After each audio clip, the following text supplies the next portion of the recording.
3 News Now this week. We begin with the post that's making its rounds on social media today. Two side-by-side businesses in the Old Market area have come under fire this weekend after posting signs comparing those experiencing homelessness to animals. 3 News Now reporter Jessica Edson shows us how these signs reflect a larger issue. Passerbys in the Old Market have spotted this sign outside of Gulliver's World Goods. The words, "Do not feed the wildlife," are displayed above a caricature of a homeless man. A smaller version of the same sign has been on display in the window of S.G. Roy Tobacconist. We're not sure how long exactly these signs were up, but by Saturday, they'd been taken down and replaced with an apology. Both shops have shared word-for-word copies of an apology on their Facebook pages, saying the signs were posted by an employee who has since been fired and that they do not support the behavior. I was disappointed when I was made aware of the signage. I find that there's better avenues, I think, to be able to communicate a situation, but not even communicate a situation, but help be a part of the solution and to help make it better. Because the Old Market is an arts and entertainment district, there are no rules about what signage can be posted in independent businesses. Deborah McKnight, founding pastor of Urban Abbey, says like many of her neighbors, she works with local shelters to connect those individuals in need with resources. Sometimes, though, law enforcement has been called if someone is aggressive. I grieve that those signs were put up. I grieve that those business owners felt the need to put them up. I think they're dehumanizing, and I think the solution is harder than a sign. McKnight says taking down those signs is not the end-all be-all solution here, but that there is a deeper issue of homelessness here in the Old Market that the city needs to be working harder to address. Part of the sign reminds us that we need a major investment by our community, by our city, for affordable housing, for access to mental health care.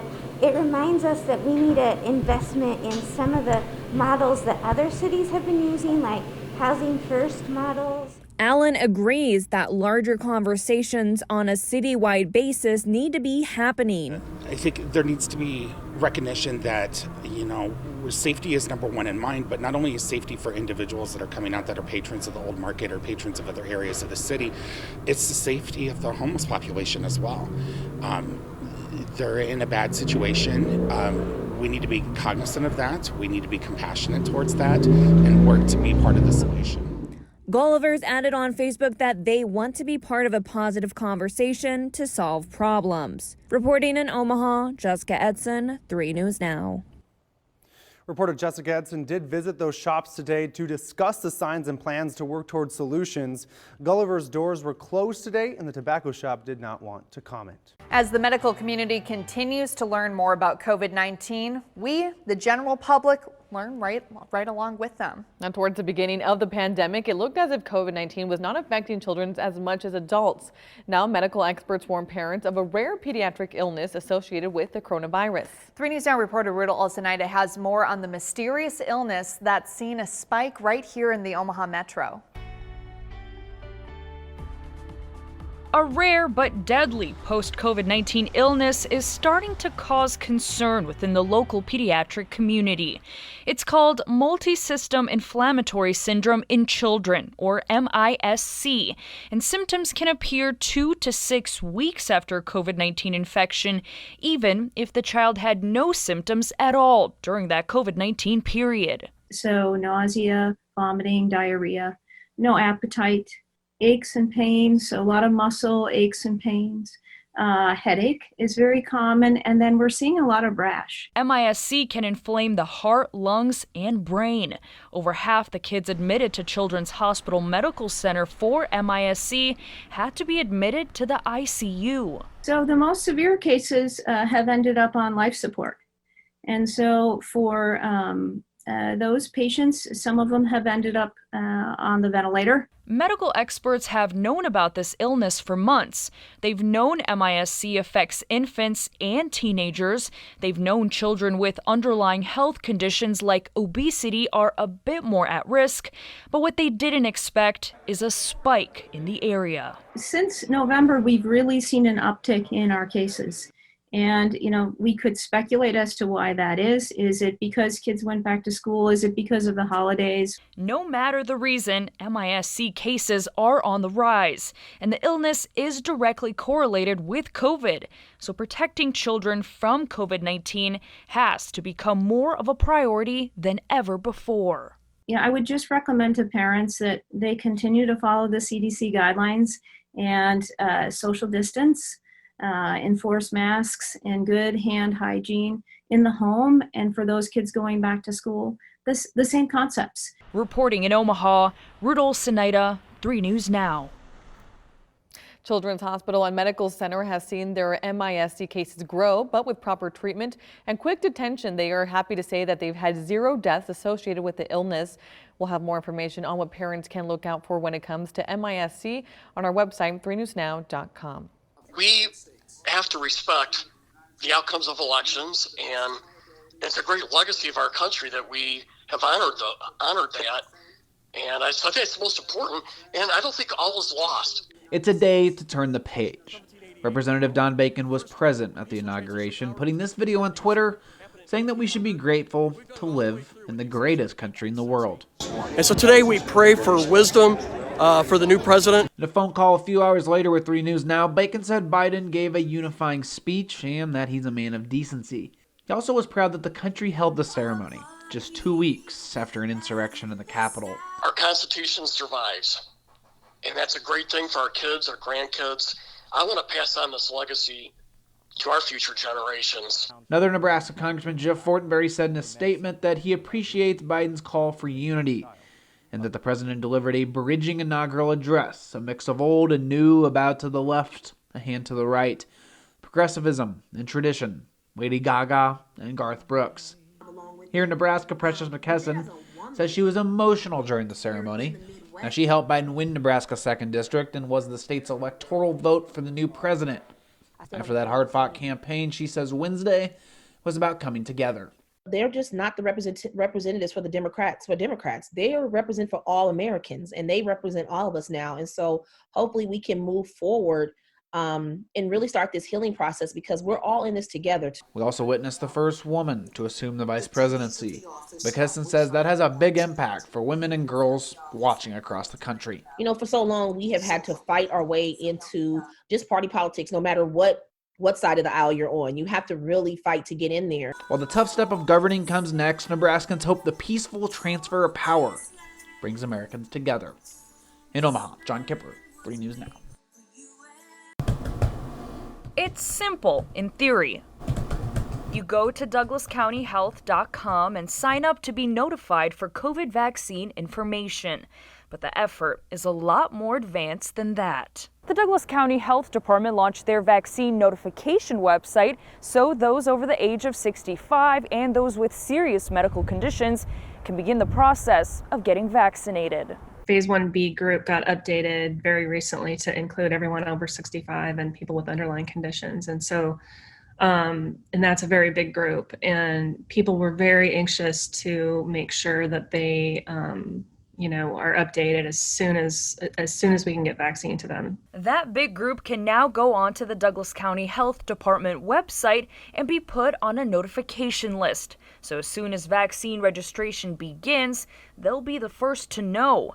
The Nebraska Department of Health and Human Services plans on launching their own vaccine registration website next week, but senior epidemiologist with the Douglas County Health Department, Ann O'Keefe, says that demand for more information was growing. Yeah, and we're working with DHHS on that. It's just that our community was really, really anxious and needing something sooner, so we had to kind of put this up in the meantime. As deadlines keep getting pushed and vaccinations delayed, the health department hopes to lend a helping hand and assist those with questions about the vaccines through their new notification email system. Reporting in Omaha, Rudolph Sinaida, 3 News Now.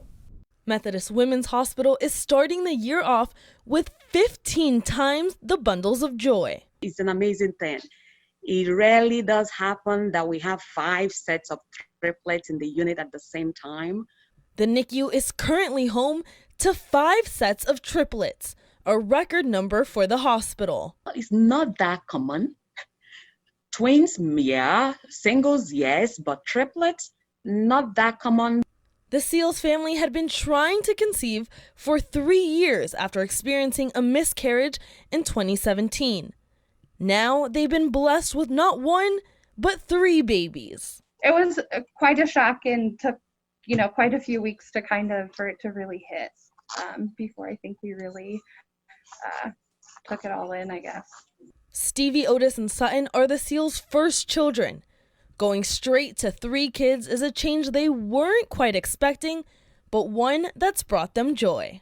These are our first kids, and so the good news is, we have the 3 kids, so we don't know what it's like to have 1, and so we'll only know what it's like to have 3 right now. While giving birth in a pandemic has been different, with 4 other triplet moms at Methodist, they found comfort. It's been nice to talk to some of the other parents and kind of go through this a little bit together. For the doctors, 15 babies has been a light during a hard past few months. You can see on my side, life starts there. So it's all joy and happiness and life is being born. So good things happen here. In Omaha, Alyssa Curtis, 3 News Now. Lansky's and Pets R Us don't have much in common. Lansky's sells pizza, pasta, and Philly steaks, and Pets R Us sells, well, pets. Omaha police say they do share one problem: not following Omaha's mask mandate. But their history with OPD is very different. Officers were called to Pets R Us on 7 different occasions over the mask mandate before they issued a citation. It took just 1 visit to Lansky's. They were given a citation as well because they weren't in compliance and appeared to be unwilling to comply with the ordinance. According to police records, on December 18th, officers saw the general manager, Christopher Hoffman, not wearing a mask, talking to customers. When officers told him they had received 4 complaints, OPD says he became agitated and defensive, telling officers this is his family's business and he is not required to wear a mask in the kitchen area or his office. Do you think had the owner not been confrontational, maybe they would have just gotten a warning? I don't know. Ultimately, that was the discretion of the officers. They do have some discretion in these matters. Pets R Us was a more familiar story, with police visiting 3 times in the month of December alone. But during each of those visits, officers say they were following the rules until January 3rd. They went and did a compliance check, informed them what the requirement was, and apparently were standing by at the location. And within 10 minutes, they observed the employee take her mask off while helping customers, and they confronted her and ultimately issued a citation. Different businesses with different backgrounds. In the end, Lieutenant Wells says it doesn't matter. We're well beyond the educational phase. We've been doing this since August, that if people aren't complying with the mask ordinance at this point, citations will be issued. Both businesses declined our request for comment. The 2 employees were fined $25 each for not wearing a mask. Omaha police got a call just about 4 o'clock regarding gunfire at the Motel 6 near 109th and J. 3 News reporter Danielle Davis has more on this story we brought to you yesterday. Omaha police made an arrest shortly after the shooting in southwest Omaha. They are charging the suspect with murder and weapons charges. 33-year-old Lawrence Bowden was booked on second-degree murder and weapons charges. Police found Andrew Brown of Omaha lying in the hallway of the Motel 6 with a gunshot wound. He was taken to Bergen Mercy Hospital where he was pronounced dead. Bowden is being charged with second-degree murder, use of a weapon to commit a felony, as well as possession of a firearm by a prohibited person.